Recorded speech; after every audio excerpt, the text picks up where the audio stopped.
Welcome to another episode of Nothing Good After Midnight. As always, I am your witchy host, Desiree. And as promised, I'm going to talk about grounding, which is also called earthing, and it is a therapeutic technique that involves doing things that help you ground or reconnect electrically with the earth. And there's several different ways you can ground yourself. The most common one that you hear about is putting your feet in the earth or sitting in the earth and just letting the energy flow through you. And this is one of the ones that I practice fairly often, even when I can't put my bare feet on the ground.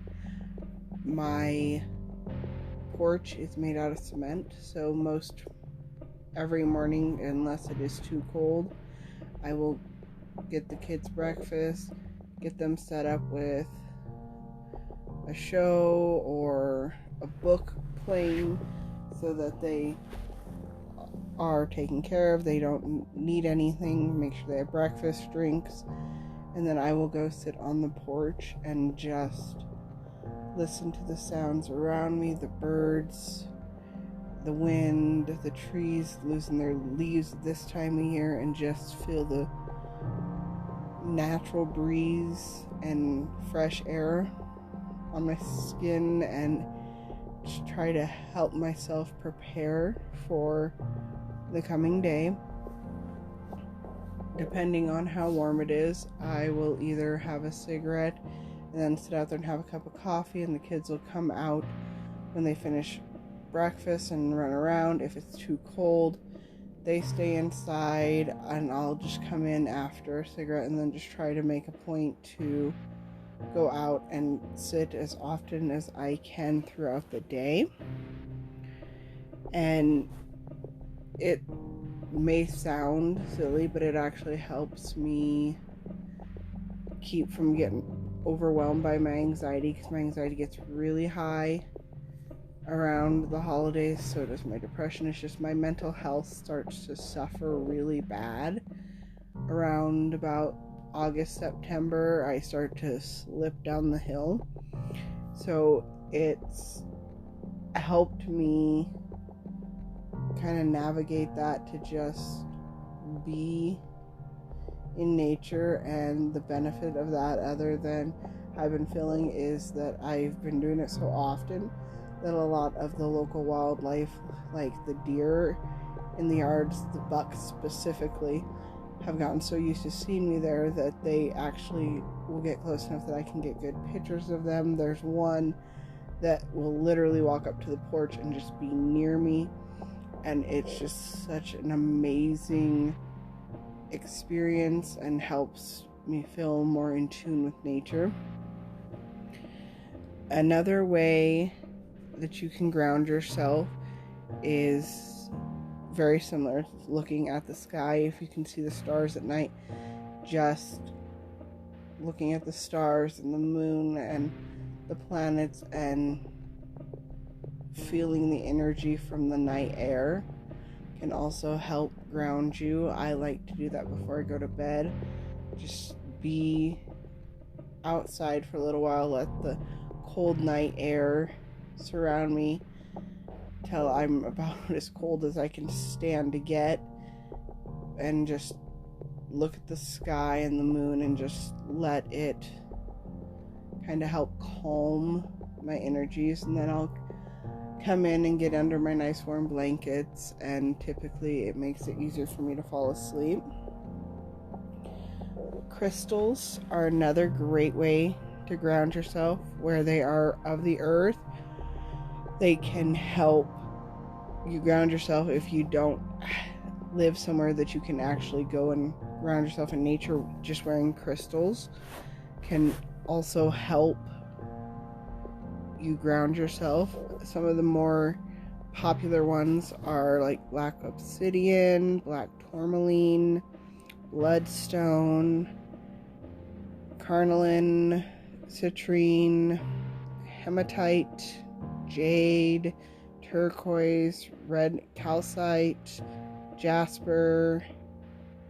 Quartz is one that is really popular, especially smoky quartz. Rubies, tiger's eye.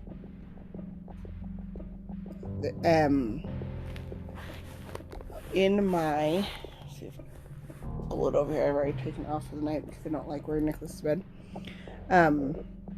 My necklace, which if you go on Amazon, because that's where I got it from, they call them chakra balancing necklaces, which is what a lot of people call it. But it has a lot of those stones in it that can help kind of center you and help you recharge energy. The bracelet that I wear pretty much non-stop unless I'm baking, because I wash my hands a lot when I'm baking naturally, or if I'm bathing, I don't wear it. It has a array of the chakra stones minus the black obsidian. Some chakra balancers don't have black obsidian, some do.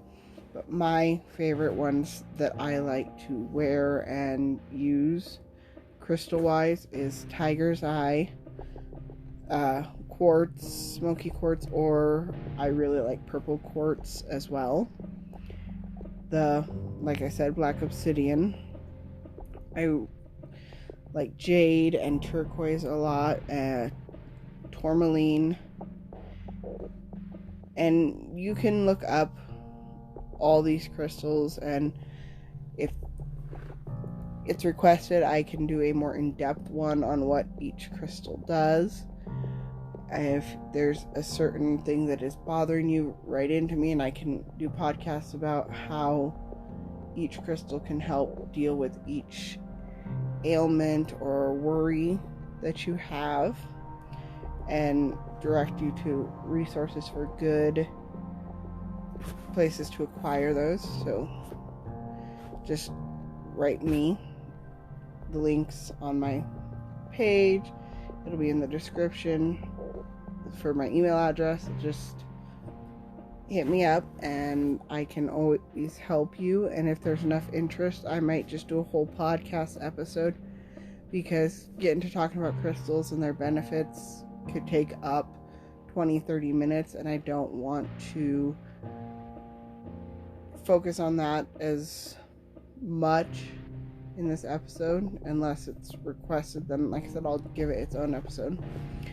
And the final way that I like to ground myself is just trying to use minerals and like salt. I use salt when I cleanse the doorways. I burn incense. I make candles. And while not a lot of people use that to ground themselves, for me, the smells of the sage and lavender and jasmine and all of those kind of help me just recharge my energy, and it changes the energy of the house. Like if we've had a lot of people around who tend to be negative, I tend to like to cleanse the house. I will sage the house or smudge the house. And during the equinox, the fall equinox, spring equinox, both, I will put salt lines at all entrances of the house and cleanse the energy of the house. And I know some people think that's a very superstitious thing to do, but in my experience, salt kind of helps repel that negative energy. And I try to make a point of, doing these little things that help keep the energy in our house balanced. You'll also notice that I am very selective of who I invite. When I invite people over, I am very selective. I spend very little time with people that have negative energy vibes, because being an empath, I absorb energy very easily and it can consume me. But this is getting pretty long, so if there's anything in this that I have talked on that you want me to expand on, shoot me a message and I can do more episodes on that. Before I close, I wanted to, now that I have done my evening grounding, I've already been outside, had my evening cigarette, I'm back in my blankets, I will talk you through a quick breathing exercise that I do every time I ground.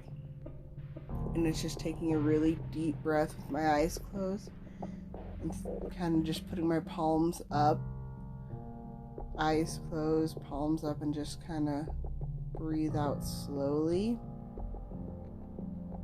and feel it through every inch of your body, and you can just feel the energy around you.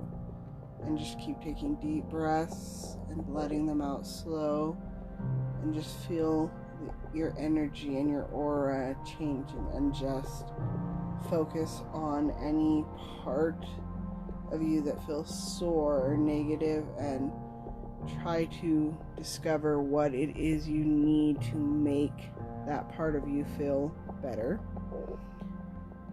And this is where we'll end our second spooky, witchy episode. Tomorrow is All Hallows Eve, so I will try to make time tonight. It's my daughter's birthday, so I will try to make time later tonight to record a Halloween episode. But this is all I have for you for tonight, so have a great day, great evening, whatever range of time you are active. Enjoy that, and blessed be.